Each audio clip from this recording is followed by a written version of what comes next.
પ્રાપ્ત થતી માહિતી અનુસાર ભાવનગરના નારી ગામમાં આવેલ વાડી વિસ્તારના ખેડૂતો વીજ ધાંધિયાથી એટલા પરેશાન થઈ ગયા છે કે વીજ પુરવઠો 3 કલાક પૂરતું મળતો નથી, જે બાબતને ધ્યાનમાં લઈ નારી ગામના રાણા લખીરાજસિંહ જયવંતસિંહ દ્વારા ગાંધીનગર ખાતે કાયદો અને ન્યાયતંત્ર, ઉર્જા અને પેટ્રોકેમિકલ્સ મંત્રી કૌશિકભાઈ વેકરિયાને રૂબરૂ મળી લેખિતમાં અરજી આપી નારી ગામના ખેડૂતોને 8 કલાક વીજળી મળી રહે તેમ રજૂઆત કરવામાં આવી હતી।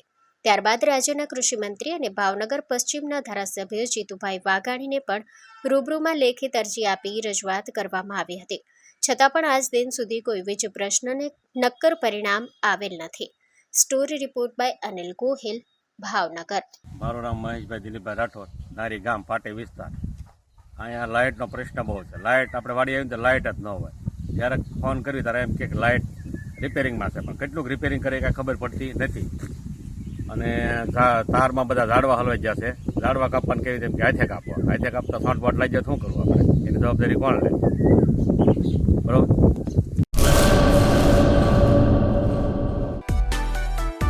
માં motor driving, safe and sure driving. Driving એ શોખ સાથે આપની મોટી જવાબદારી પણ છે। અમારા ઇન્સ્ટ્રક્ટર દ્વારા સચોટ અને સરળ માર્ગદર્શન। આપની રોજની તાલીમની માહિતી મેળવીને શું અધુરાશ છે એના ઉપર પૂરું ફોકસ કરાય છે।